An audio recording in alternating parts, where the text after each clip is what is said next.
Today, we're presenting Insight from the Experts, Safety and Security Tips for Your Community in 2021 and Beyond, part one in a two-part series.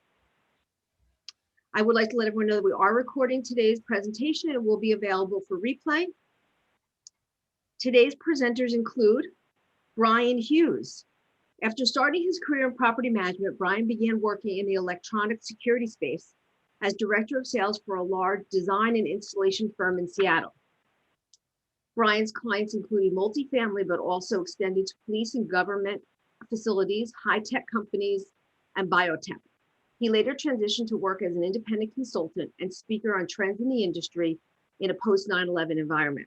In 2017, Bryan returned to property management and is now president for the New England market for FirstService Residential. He oversees the market's management of associations, apartments, commercial space, and mobile maintenance. Our second presenter today is Dino Iuliano. As CRO, Chief Revenue Officer at Plan Companies, Dino oversees all of Plan's branding and marketing initiatives, as well as business development. Prior to Plan Companies, Dino served as a director of operations for a New Jersey-based security company and has also worked as an executive protection specialist for a Fortune 100 company. Dino also serves as a corporal in the U.S. Marine Corps and was also a sheriff's officer. Today's agenda includes CCTV pros and cons, hardening your community during a crisis, security recommendations during COVID-19, vendor management, vendor escorts and screening by the front desk, and what's coming next time we meet. I now would like to turn it over to Bryan. All right, thank you, Eileen. Let's dig into this. Okay, so CCTV. So go to the next slide, Vinny. Thank you. CCTV, so closed circuit television. This is effectively your camera system. For many communities, this might be, let's say, a camera or cameras in your lobby, maybe elevators, back entrances, maybe parking garage. Now, each of these cameras, they're wired back to some head-end unit, such as a recorder or multiplexer, which is how you get all the cameras to pop up on that single screen. If you have cameras, this is most likely the setup that you have, and it's essentially going to be the same regardless of it being an older system or a new system. Cameras take power, so wiring is still required to some degree in commercial applications. The battery-powered wireless cameras, they just don't work in the larger systems like we're discussing here. Those, well, let's put it this way, commercial systems are just vastly different than the camera doorbells or systems that you might buy at a big box store. Old VCRs are now replaced with network video recorders, which allow you to access the material from smartphones or any device on the internet. Now, how many cameras that you have, as well as how long you want to retain the camera footage for, will determine the scope and ultimate expense of your system. We have buildings that we manage with only 1 or 2 cameras, and I'm aware of at least one building that we manage that has over 90 cameras. With any number of cameras, the difference between maintaining a week's worth of recordings and a month's worth of recordings can cost thousands of dollars. There are setup practices that allow you to maximize your storage, which is why professional support is always advised. It is important to understand that the vast majority of applications in property management, cameras are going to be an after-the-fact tool. Unless you have someone constantly monitoring the cameras, you're likely only going to review them after something has been reported.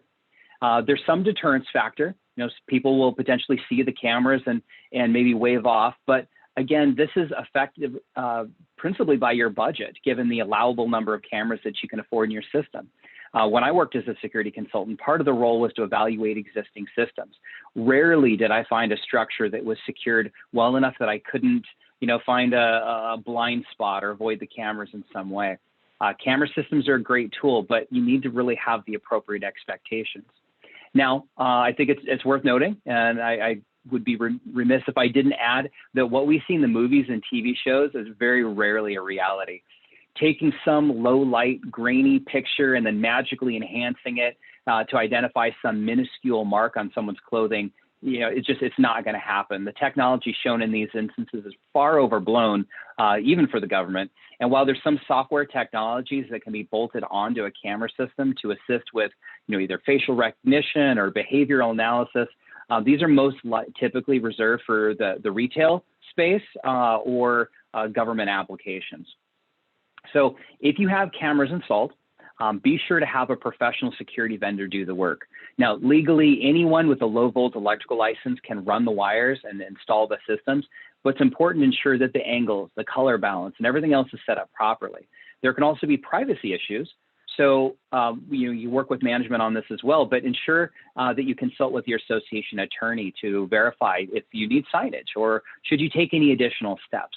Now, in the end, let's just ensure that your expectations are aligned. Equipment, lighting, location, all of these have a part to play in that end result that you're going to receive. And as mentioned before, unless someone is watching them nonstop, they're most often going to be an after the fact tool. Now, I want that kind of to stick in your brain a little bit there. Let's go to the next slide. Access control. It's not about the equipment per se, but it's more of a philosophy. So access control can start at the architectural drawing stage. Access control is often thought of as the key fob or card swipes, but it could include designing a driveway or a building access so that everyone who enters the building must pass by a concierge desk. It could be concrete bollards in front of a lobby to prevent a vehicle driving through, or even blocking the view of the front desk. So just recognize that it's a bigger picture than what we're talking about today, but just for the sake of our conversation now, I'm going to focus on the electronic side of these efforts in access control. So the most common access control found in residential structures, again, whether it's vertical living, high-rise, mid-rise, or in a sprawl community, is some sort of a front entrance intercom. Again, in a community, this might be at a gate entrance. It could also be obviously at the front door of a building. Now, these intercoms, they can range from a telephone-based system that runs directly to a handset in each home. The new ones are network-based systems, and they can stream audio and video directly to your smartphone, which would allow you to remotely unlock the door wherever you're at. And as you'd find with most technology, the more current systems are actually less complicated to install or to retrofit. And so you may find that over time that you're having to make some of these changes because materials or parts for older systems just aren't available. Let's say in larger communities, you might find what I'm going to call door-specific access control systems. So these might be used to limit access to elevators, amenity space, or even staff or storage areas, all without physical keys. It's going to be some sort of a reader, right? So like the cameras, you're going to have equipment involved, and it's going to take wiring, it's power and other things, and then some sort of a head-end location. So at each door that you're trying to control, you're typically going to have 3 devices. You're going to have some sort of reader, to which you would present a key fob or an access card or a fingerprint or an eye scan or whatever else you want. I'm sure it's out there. You're going to have some sort of electronic lock on that door, which prevents access or you to open the door without the correct credentials. And in most cases, again, this all runs back to some sort of electronic hub, either physically at your site or maybe out in the cloud. But it's running software to allow these credentials to be processed. The systems themselves are pretty straightforward in that you set up access rights for each individual, and you use your fob. As you use your fob, I should say, the computer verifies that you have the right to access that particular entrance at all. And if you do have the right to access, you're allowed to access it during that specific time. To this end, some of this automation makes access control very attractive. For example, if you have doors to buildings or amenity spaces that are open during business hours, but then closed at a certain time, you can automate this so that the doors lock automatically, which can oftentimes be more reliable than an individual going around and locking doors or losing keys and all the drama that goes along with that. You could also use this system to allow only staff or tenants of a certain floor to be able to access that floor, just as an example. Now, this is access control. It's not access perfection, right? The database itself must be managed to make sure that the information is current, which means as people move in and move out, information is going to change. Same thing with employees or access rights. If you have automation on the doors that open or close the doors, you may need to make adjustments for holidays or unique conditions such as I don't know, maybe if there's a little pandemic and you don't just want anybody walking in, off the street. And so the system itself, and I think this is a key point to understand, it's only going to be as good as those that follow the access control plan. I'll give an example. So let's say in a larger community, one resident may not know all the other residents. And we hear oftentimes of individuals that get into buildings to, let's say, steal packages or maybe worse, that they were let in by somebody who used their fob, and then a person was standing behind them and they just held the door open because they were being polite. Unfortunately, that person didn't have authorization to be in that building and they would just bypass the system. So education and communication and training those that live there to avoid these issues improves the level of security and safety that you have. So when we look at all these things, access control can absolutely be a deterrent, and it can provide an enhanced level of control of who enters the community and amenities and where they go, providing, again, everything is followed. This access is tracked, so you can see who was last in an amenity space, or at least who swiped their key fob last. And like cameras, they can provide you some of those tools for an after-the-fact evaluation should it ever be needed. The systems themselves, they can be expensive to install. However, most buildings will find some level of long-term cost savings when compared with tracking keys or lock replacement. Dino, what you want to add some to that?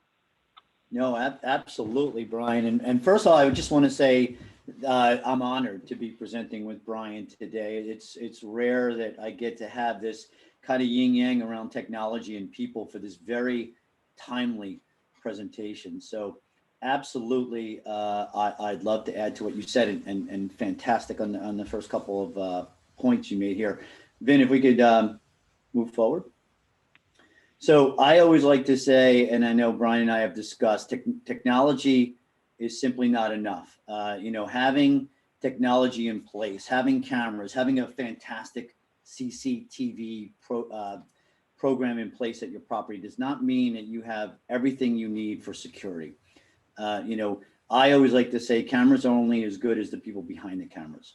Coming out of law enforcement, I could tell you that we had plenty of images and plenty of camera footage of people doing the wrong thing, or as Bryan mentioned, gaining access to your building, stealing packages, or worse.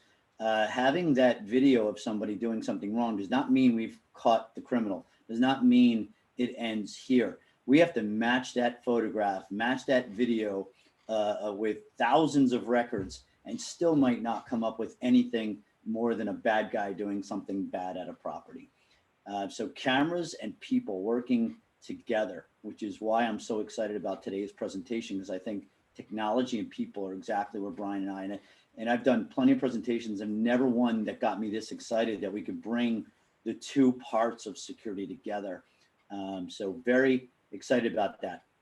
So if you don't have the right people who are trained, how often I've heard, can you rewind the tape and show me what happened last night at 12 p.m.? You have somebody operating the camera who doesn't even know how to rewind that. Or we've lost recordings. Or law enforcement comes into a building and wants access, and the people behind the cameras simply weren't trained on how to do that. So having the right team behind those cameras, Bryan mentioned properties that have all 90 or so cameras. I think of Las Vegas, Atlantic City, all these places that have multiple cameras and people just staring at these cameras, but they have technology behind those cameras and the right people who are properly trained to know what to look for in certain situations. What looks different? What looks unique? What should we be looking at on camera versus, hey, your job today is to look at these 900 cameras and look for anything shady that happens. Most people are not trained to do that. Most people wouldn't know what that looks like. Having the right folks trained up and understanding what it is, why are you looking at these cameras and what are you looking for, is critical. Again, I talked about having great photographs of people doing wrong will not prevent a crime. So while it could be a deterrent, as Bryan mentioned, there are some bad guys or people who will look up at a camera and say, oh, this is not for me. Or there are some bad guys or people that will say, I'll just knock this camera off, or I'll put my coat, or I'll spray paint the front of the lens and make this camera inoperable, especially if they're not positioned correctly where people can have access. I've seen situations where people simply unscrew wires or disable camera systems before they're even on camera. So technology is great unless it's disabled. Bad guys always have a back door. So as much as technology is evolving, especially around security, especially around these days, there are people creating back ends to these technology programs. There's a huge black market around people learning how to disable security technology, whether it's through computer systems or hacking or through other means to disable the newest technology. So as fast as technology comes on the market, new technology is as fast as someone else is creating a workaround for that technology. So just be aware that you could have a brand new system today. It could be obsolete tomorrow if you're not constantly evaluating what you have and testing. I think testing is huge. Making sure that if this technology was supposed to do X, we're supposed to be recording last night, supposed to have bells and whistles happen if this door opens. If we don't test to make sure that happens, we won't know that it's actually working. So just like fire alarms, going back in the day, our school days, and testing for fire drills, your security technology needs to be tested by professionals who understand the technology on a regular basis by trained staff. What will law enforcement do with your CCTV footage? I will tell you from being in law enforcement, not a lot, unless we can identify, we in law enforcement, if we recognize, and a lot of times we do, oh, we know, we got them, we know who that is, but there are many ways to mask individuals with masks, especially now, right? This is how we come to know people. Masks are on everybody, let alone the bad guys. So it's not going to be easy for law enforcement to identify somebody just by having camera footage. And I love what Bryan said about what people think we could zero in on with a camera. And people always ask, well, just look at what kind of pen he has in his pocket. It's just not as cool as on TV. I wish it were. Vinny? Bryan? Yeah. So let me tie in one aspect in here, which isn't fancy, but I think it's absolutely important. Lighting, right? So lighting is it's important to everything that we're doing. Sufficient lighting should always be the first thing considered when we're looking at safety and security, right? So here's 3 truths about lighting. So write them down if you need them. 1, it's better to have it than not, right? It's better to have more of it than less of it, and it's better to have it sooner than later, right? Cameras can work in low light, but with light, it's better. Lighting is a major deterrent to many risks, interior and exterior. So utilizing these lighting control systems that are out there, and management or others can help you walk through these, can support some of the efforts that we've talked about, and they're worth consideration. Honestly, these are as simple as maybe motion activated lights that kick on when you enter an area, to more automated systems that provide dimming or automatic light settings based on your occupancy, time of day, or even adjust for seasons or weather. Ideally, some sort of a security incident, if you can't remotely turn on all the lights so that emergency personnel and first responders can see everything that they need to see, then that's something to consider, right? So Dino, I'll kick it back over to you for the next one. Yeah, thanks, Bryan. And I'll tell you, very frustrating around lighting. As a first responder in my history, I could tell you how frustrated I was to come to a building that had poor lighting or poor, and even in areas where incidents happen, bad guys don't want to be seen. They love the dark. They love to be hidden, and they dress appropriately for dark lighting as well.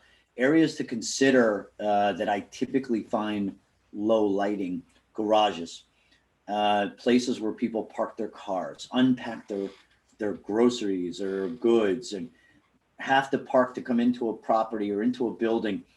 Typically garages, parking areas, low lighting. I see it way more than we should. Outside corners of building, entrances, not the main entrance. You guys do great with your main entrances, well lit, name of the building, maybe even flashing lights, all cool stuff. Then I go to a back entrance and it's completely pitch dark. And then I'll usually find someone will chock a door or that's where they go for their smoke break, and there's no lighting there. And then boom, we'll respond, and that's where someone got hurt, or that's where the building was compromised. Lighting, it's inexpensive.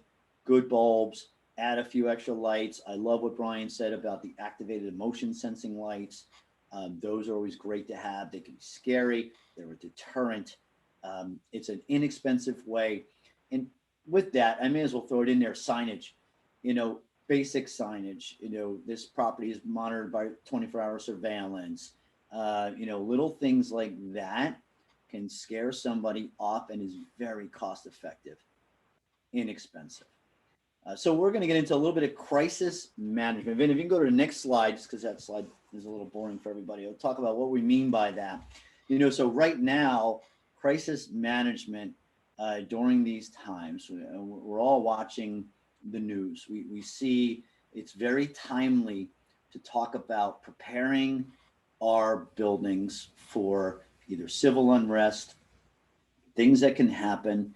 It's pretty scary when no one would think that what could happen at the Capitol building in DC a few weeks ago could happen. No one would think their property is a target. And it's funny, a couple of months ago, I talked to one of our clients who joined us on a webinar here and said, well, I'm not a target. So no one's coming after us. People don't think we're a risk or we're a threat to them. And that really has nothing to do with anything. No one thinks they're a target until they've been targeted. And it could be for a number of different reasons. It could be your location. It could just be you were in the way that day. So the more you prepare your communities and your properties around creating a plan, everything in security and law enforcement, and Bryan and I talked about this, it's all about the preparation. When something happens, it's too late. And I could tell you never was this more truth than when I trained with the Secret Service and was a bodyguard. When the situation happens and you're in it, it's too late. 90% of your training comes down to preparation. If this happens, this is the next protocol. Protocol A, protocol B, protocol C, training, so that it has to be choreography should the event happen. Pray that it never happens, but when an event does happen, everything needs to be in place to make sure that you have the most chance for success. There's no foolproof way to prevent, stop, mitigate any unfortunate, horrible situation. But the more prepared you are, hopefully by deterring, I love the word deterring, Bryan used it earlier. If we could deter it from happening, best case scenario. But if it happens, now what? So having a crisis management plan. So we open up our Q&A section there for all of you. If you have any questions, feel free to throw any of your questions or comments in Q&A throughout, and then we'll get to a Q&A section later. But in there, I'd love to know, and I've asked many folks, do you have a crisis management plan? And most folks will tell me, we have a fire emergency plan, check, got it. Everyone seems to have those. They have plans around bomb threats, plans around, but not really a civil unrest or a crisis management plan. Prior to the civil unrest discussions we've been having, or even this great conversation I'm able to have with Bryan here, combining the technology and people, everyone was talking about active shooter and the importance of that. And did you have a plan for active shooter? And not many folks did. Well, I think similar to having an active shooter, which is a crisis management plan, folks should consider having, just like your fire safety plan, a plan around crisis management. So security best practices, have an expert come out and evaluate your plan. What are you doing? How does this compare to what other properties are doing? What part of the country are you in? How at risk are you? What are weather concerns? Are you open for tornadoes, or are there hurricanes in your area that are more prevalent than in other markets? What are you going to do during that situation? Or how are you different than a building in New Jersey from California? Things of that sense. Make sure you have experts who will help you along the way, make you think of things you may not have been thinking about before. During any crisis, there's nothing more important than communication. And we're going to dive into that in the slides ahead of me here. Having communication with your people in your building, people out of your building, law enforcement, who needs to know, who needs to act. Having a strong communication plan is critical. Business continuity plan. If you're going to be shut down for days, if you're in whether it's a residential community, whether you're in a commercial property, how can the show keep going on? How are we going to have the things, the required things that we need either for survival, food, backup water plan, et cetera. We're going to talk about that. And then just business continuity. If you're running a business and you need to keep it going, what happens if there are situations that are happening out on the street? Civil unrest. If there are fires in the street, how can we keep our business going? What will your insurance company tell you when you call them? If you have damage, what's going to happen after? How quickly you're going to be able to get back on your feet? And then, of course, a post-emergency plan. What did we learn from this situation? What are we going to learn to do better next time? We like to say in law enforcement, let's muster up. Let's debrief on what we learned here, what happened. This is what we're going to do differently and better next go around. Vinny? So your crisis management plan, what should it consist of? Ongoing process that should be maintained by every company to identify all possible types of crises companies / organizations may be vulnerable to. As many as possible, right? Because we're never going to think of every single possible situation your property could be in. But if you brainstorm with someone in law enforcement or your security vendor or provider who maybe has seen other situations, and you say, hey, can we carve out an hour to talk about what maybe our property, our community should be thinking about during this time, right? So we just 2 months ago, I would have said we're in the middle of an election. These are crazy times. These are unprecedented times. Let's talk about how are we going to batten down your property? How are we going to make sure you could be safe and secure during civil unrest? And it's not over, right? The next several weeks, with all the things pending in Washington right now, there are still plenty of things for us to be considering and for you to be considering. So no time to let your guard down. It's certainly not the end. So stay tuned and just be aware of things you should be looking there. Plan must be fluid to encompass natural weather and, of course, as I said, man-made incidents. So weather emergencies. Are you in areas where there are a lot of hurricanes or tornadoes? Or, I know there was one just yesterday. Are you in DC? Are you in the heart of the Capitol, and what things are happening and what plan happens there? Are you in earthquake area, California? What's going to happen if you have an earthquake or, something like that is prominent? Do you have a plan for your specific area and its needs? Plan must protect employees, customers, residents, and assets, everything, right? So we don't want to, I think people first, right? Everything comes down to people first.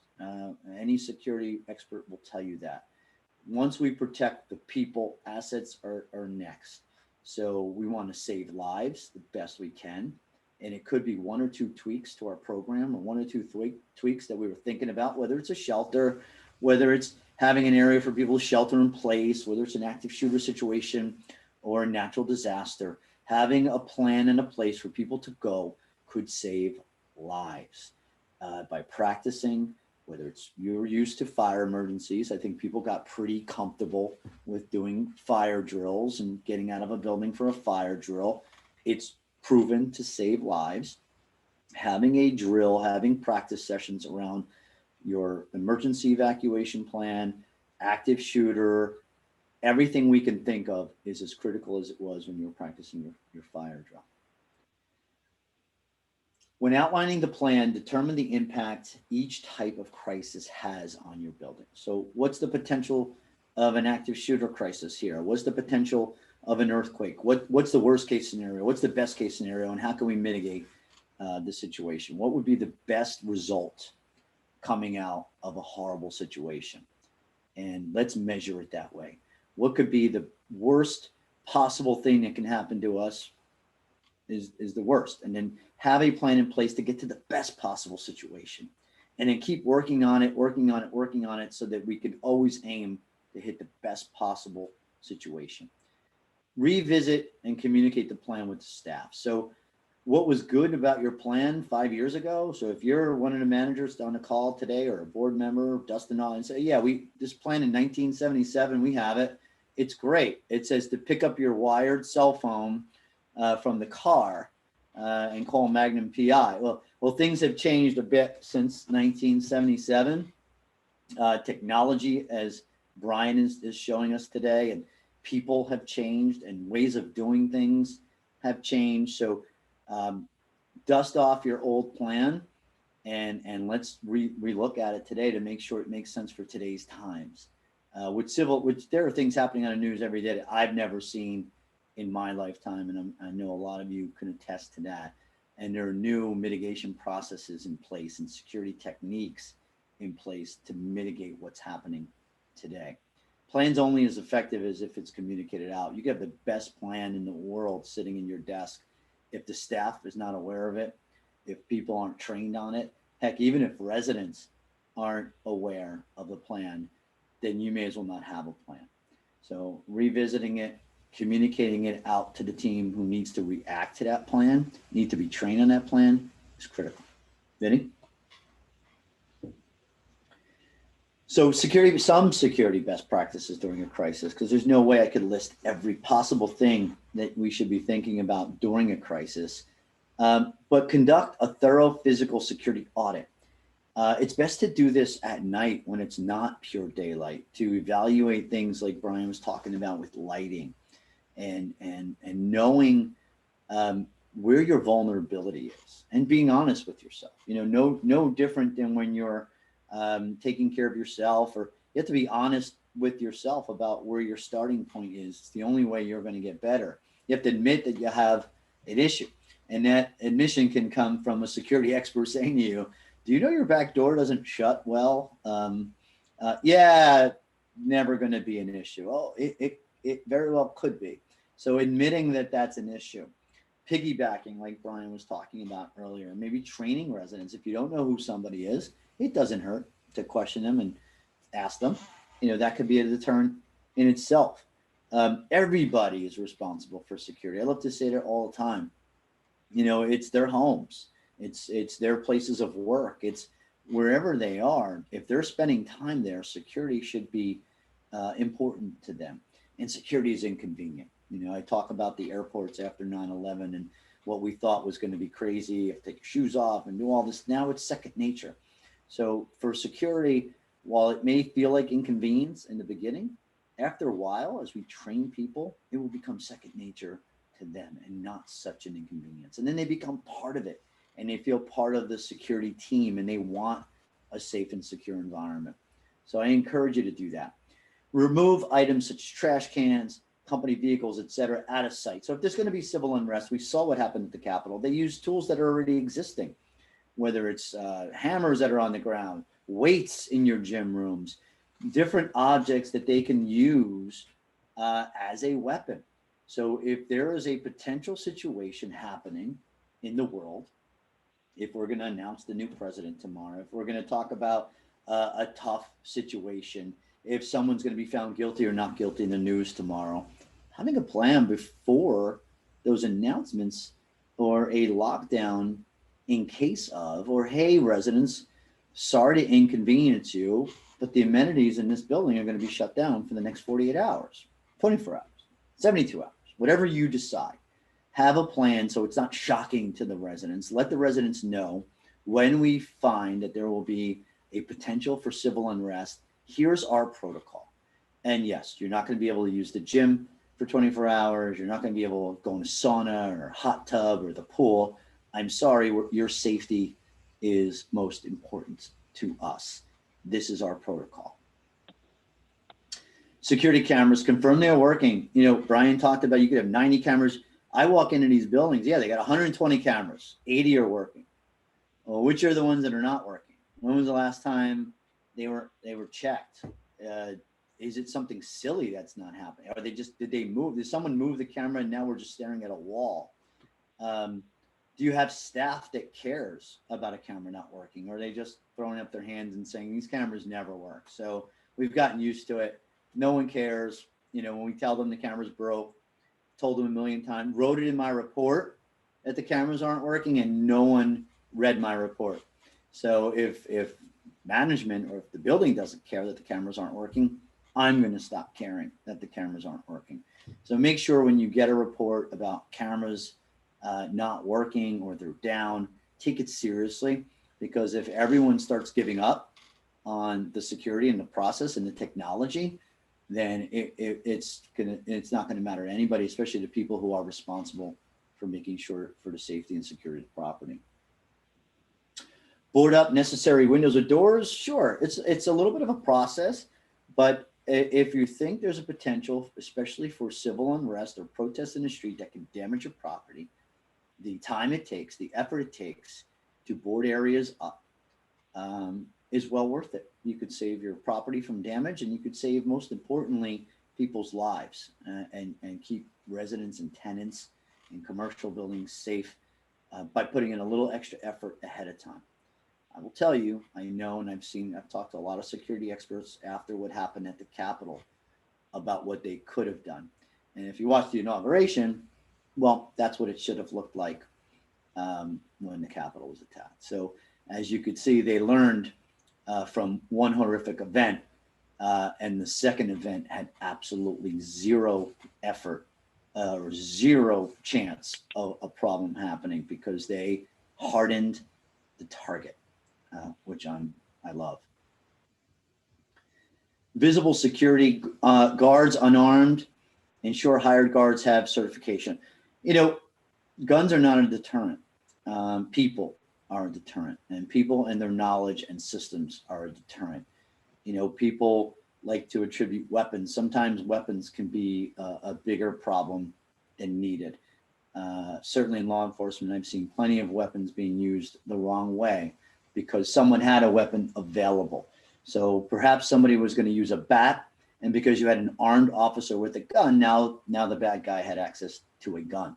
So we took a situation that could have just been a bat or a weight or a board or a rock, and we turned it into a weapon. Having a strong team of unarmed officers, and I've talked to many in law enforcement about this, we all agree having a good strategic hardening target, diffusing team of unarmed officers is the way to go in preparation for any event.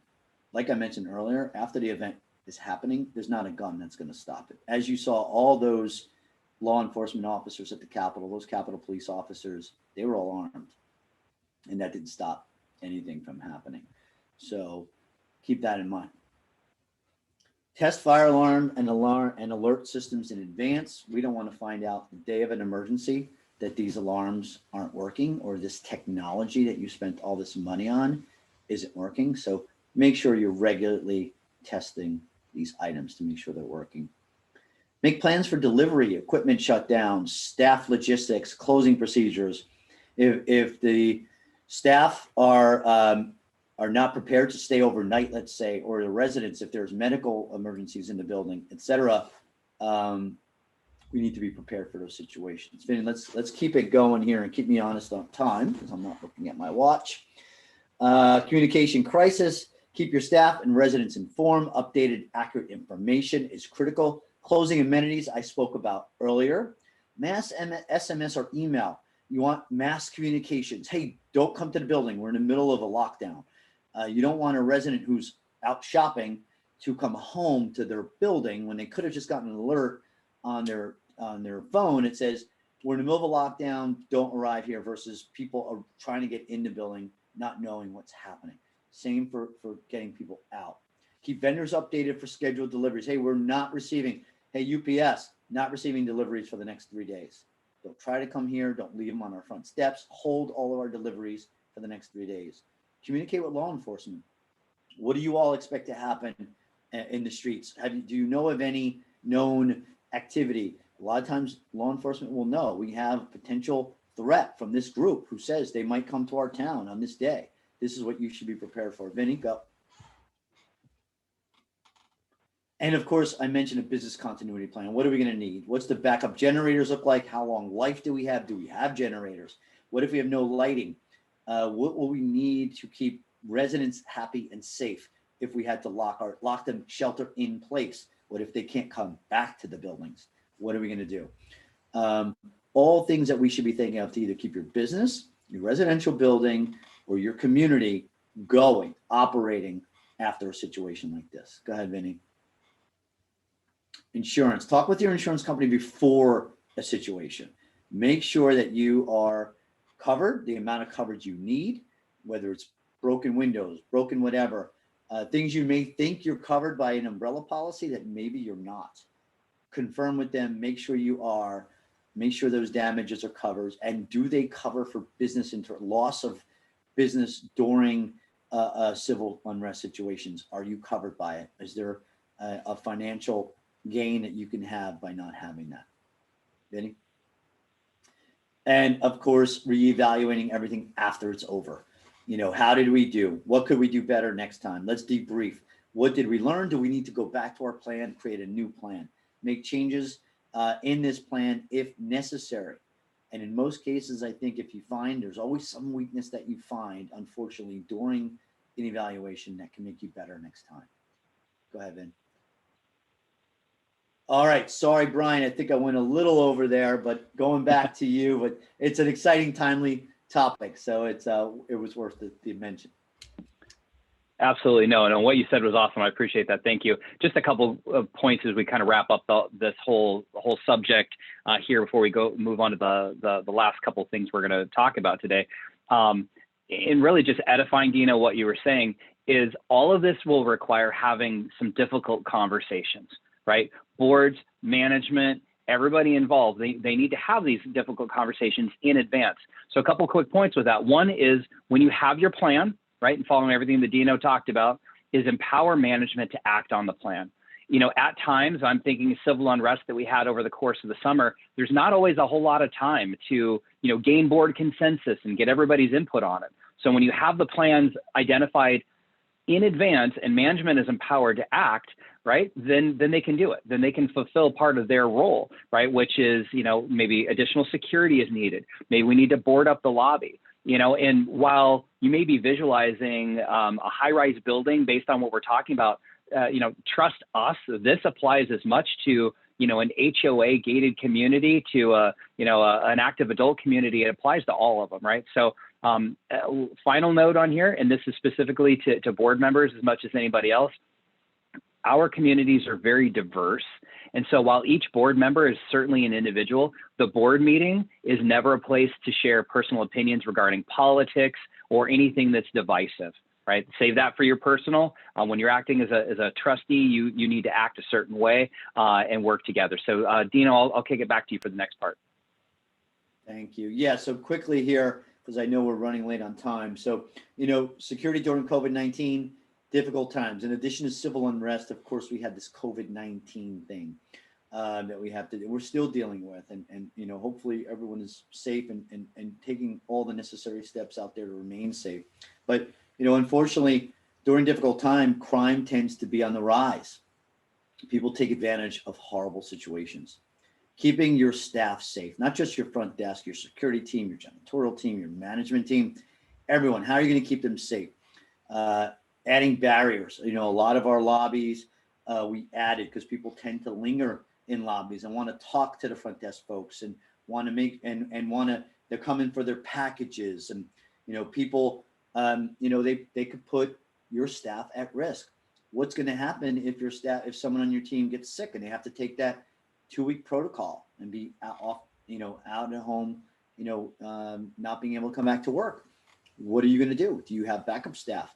How are you going to manage it? You can't do without. These are things to think about before it happens. And the best way to do it is making sure you have the right PPE in place, put up barricades for your staff to keep them safe, and test people coming in. You want to make sure that no one else is making anyone sick. You know, here at Plan, we have a wellness verifier. You know, we have a series of questions. Part of it includes we do temperature checks of our staff. And we do everything possible with the PPE to make sure that they're safe. And they probably as important is that they're keeping your residents safe. We don't want anyone coming in and passing on anything that they have. So make sure you lock down supplies No one knew toilet paper was going to be as valuable as it is during these crazy times. No one knew how valuable paper towels have become gold. Certainly, if you have Clorox wipes and all these things are gold. Making sure they're locked down so that that gold is secure. And of course, securing amenities. I talked a little bit about it earlier. Is it the right time for people to be in the pool together? Is it the right time? How are you managing your gym? Is it on a schedule basis? How are you doing that? And how do you know it's locked down when people are not supposed to be in there? How do you know people are not going in there in the middle of the night? So making sure your security team is doing the rounds, checking on areas, perhaps identifying QR codes to say we were here at this time, this is what we saw, so that there's reporting back to management so they know exactly what your security staff was doing. Next. Actually, yeah, you want to go back one more, Vinny? So I just a couple thoughts, Dino, on what you're saying. I mean, let's keep it real. The idea of social distancing and kind of the COVID practices and security, they're absolutely difficult to communicate and sometimes even more difficult to enforce, right? Mask wearing goes along with this. So communicate with management and association council on what you can and can't do and the best practices to help you manage those risks in your community. Now, this is safety and security, but both planned companies and First Service Residential have already done webinars on hygiene and cleaning practices. So you're welcome to reach out to either Dino or myself, and we can get you specifics on that. But just kind of buttoning this up, in the spirit of all this, right, more efforts are better than less efforts. The legal system has not yet really been hit with the bulk of negligence claims that will inevitably arise. So protect yourself as a board by counseling with all of your available resources, document those conversations in your meeting minutes where appropriate, and then apply the practices in your community consistently and equitably. And ultimately, those are going to help protect you. Vinny, if you want to go to the next slide.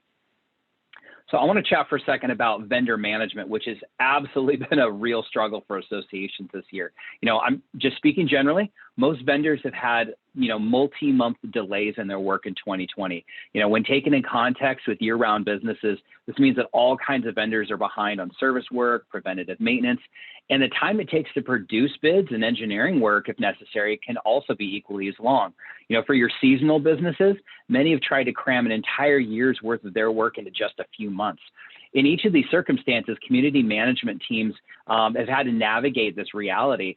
And while this isn't a vendor management seminar specifically, right, just like I mentioned with the cleaning, I would refer, anybody who's interested on a deeper dive into this to refer to some of the material that we've previously put together on this. And you can reach out to either Dino and I, and we'll point you into the right direction. But just as it applies to safety and security, first, is the community board and the management consistently reviewing that operations plan that Dino was talking about? It doesn't have to always be in addition to crisis management, right? The kind of the outliers in your normal operations plan, you should have your specific cadence on when your safety systems and inspections are taken care of, right? How are you doing on elevator inspections, fire alarm inspections and reviews, fire extinguishers, backup generators, et cetera, right? You should ensure that these are priorities and to make the appropriate plan if there's any delays. In some of the states in New England, elevator inspections have shifted from private companies back to the state, and the state is highly delayed. Well, you know what? If you're not feeling comfortable, that doesn't mean that you can't call your own contractor to come out and do an elevator preventative maintenance just to make sure that all is well. I'll put it this way. One of the board's primary fiduciary responsibilities lies in the reduction of risk. Okay, so consider that. So number two in this is, how are you going to manage multiple vendors in your community and building?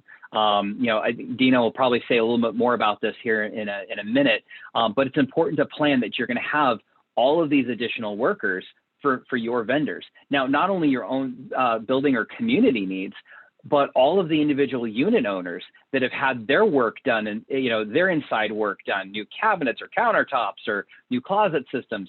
So you may have 2 to 3 to 4 times as many vendors as you might normally have rushing in, into a community in a specific time. And so when you add social distancing back into that. It can get very complicated. So again, as I've said before, work with management and your attorney to know what must be done based on your city and town. Dino talked about a few things like having sign-in for vendors, temperature monitoring, waivers, and the appropriate and available enforcement opportunities you have for things like mask mandates.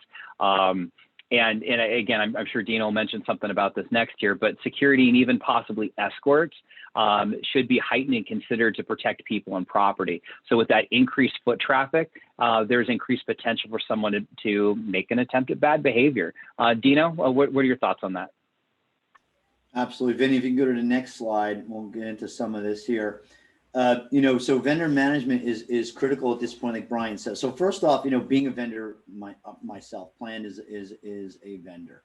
And we know if your vendors are waiting for you to come up with a solution during a crisis or during a difficult time, then it's time for you to evaluate if you're in with the right vendor.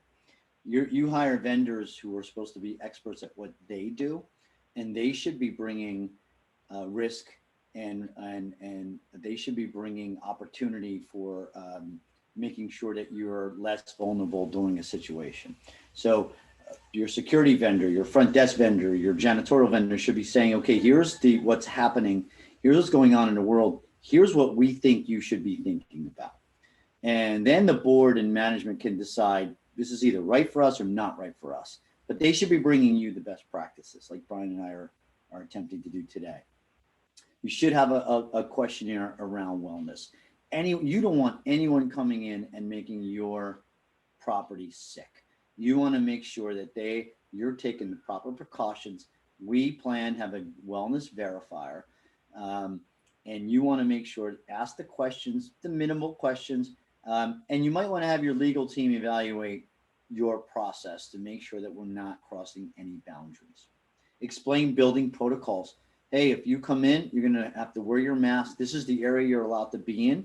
You're going to be escorted to that area. When you're done with that area, we're going to leave that area. We're going to disinfect that area, and we're going to make sure that this is where you've been and we know everything you've done while you're here. Don't go out the back door. Don't go into an unauthorized area. We're going to be monitoring you. If you violate any of our building policies around vendors, you won't be allowed back in the building again, whether you're delivering food or whether you're coming in to do plumbing work.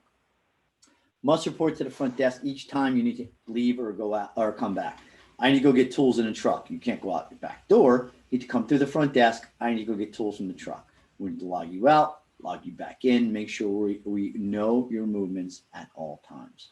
Front desk should retrace vendor steps to ensure areas not damaged, not contaminated, and secure. Vendor didn't leave doors open. Vendors didn't contaminate a certain area. They didn't do damage to the wall when they were moving the ladder in and out. That's areas that we want to make sure are being managed and looked after and secure. Vinny? So excited about the next time we get together. I hope you enjoyed, and I enjoyed spending time with you all and with my friend Bryan today. So the next time we get together, here are some of the topics we're going to cover, and we hope you'll join us because training is critical. We talked about it a lot today. We talked about the importance of making sure people are well trained, whether it's through hiring the right people. If you have a security staff, do they need to be licensed and bonded in your area? Should they be licensed and bonded anyway? What kind of training will they be receiving? The importance of having the right training protocols. Do you have an SOP? Do you have an emergency plan like we talked about today? Who are the trainers? What experience do they have? Is it somebody who learned something from a videotape 15 years ago and is calling himself an expert? Or is it somebody who's up to date with the times today? As I mentioned, as things evolved, is that your trainer? Should that be your trainer? What to look for in hiring a vendor for front desk security? Can they provide resident training, seminars, town halls? There's these intangibles. Are you just hiring the lowest cost vendor? And are they doing the least amount for you? What can they do during an emergency? What would it have prevented if you spent a few more dollars and got the right vendor? Could it have saved lives? Could it have saved property? Could it have saved time? Could it have saved headaches, unrest for your residents? Could your residents be more engaged if you had the right vendor for a couple more dollars? Or is it always the least expensive vendor that you're going after? And what are your expectations of them? Can they do a webinar? Can they provide extra training? Will they have the staff when the chips are down? The importance of having safety protocols for front desk staff, how quickly you can get additional staff if and when needed. Someone gets sick, Plan has over 4,000 associates. We certainly have people get sick. If that happens, what's the protocol? What are you going to do to make sure that there is not a missed shift? Especially when it comes to front desk and security. This is not a post that can remain unmanned. This is something that your expectation should be of your vendor. You have a plan in place to make sure our building is always safe and secure no matter what happens. Storm, issue, sickness, whatever it is, do you have that vendor, or have you had shifts that have been left unopened? One unopened shift is unacceptable. The importance of supervisor monitoring your staff's performance, we're going to talk about. How important is it not to hire, or just to hire right people? Of course, to train them, but if you're not supervising them, if you're not making sure they're living up to everyone's expectations, then you're missing a very important part. We're going to cover that. And I hope you'll join us next time. I know we're going to go over dates, but I'm excited to be covering this stuff with Bryan next time we get together. I hope you'll join us. Next, Vin. So, all right. So, Bryan, in addition to what Dino's been saying, we're gonna take a little bit of a psychological spin on it as well. We're gonna talk about, okay, what are the realities of unsafe scenarios? And this doesn't just include harm from an individual, but what does it mean when there's a fire at your property? What are some of the things that we can understand in advance that will help us manage the fear that will inevitably happen with individuals, whether it's perspective fear, such as what's going to happen if there's social unrest and what can we do to mitigate that, to also what do we deal with when there's fear in the actual moment, right? What are the appropriate types of communication, and what are things to say and what are things not to say? And we're going to spend a little time talking about the what if, because while today was a lot about technology as well as process and kind of greasing the wheels, so to speak, on getting everybody's minds moving, we now actually need to apply this. And so we're going to talk about some scenarios that any one of us might be able to face in a particular situation. So it's been absolutely my pleasure to be alongside my friend Dino here, as I've gotten to know him over a few years now. The consummate professional, he knows what he's talking about. And it's always been great to have him as a resource as one of our trusted vendor partners out there. And it's been a pleasure to connect with everybody. Eileen, I will turn it back over to you. Thank you. Huge thanks to both Bryan and Dino for some really, really incredible content, obviously very timely. And also for the preview for our next webinar, which is part 2 in the series. It's Tuesday, February 23rd at 2 p.m. Vinny? Also, if you have any follow-up questions to today's presentation or anything that you'd like us to feature and contain in the next webinar, please feel free to reach out to Bryan and Dino, and their content information is here on the slide. I am Eileen Jablonski, Vice President of Communications for First Service Residential. And on behalf of First Service Residential and Plan Companies, we thank you for participating today, and we look forward to seeing you on February 23rd. Thank you and have a great day. Thank you, everyone.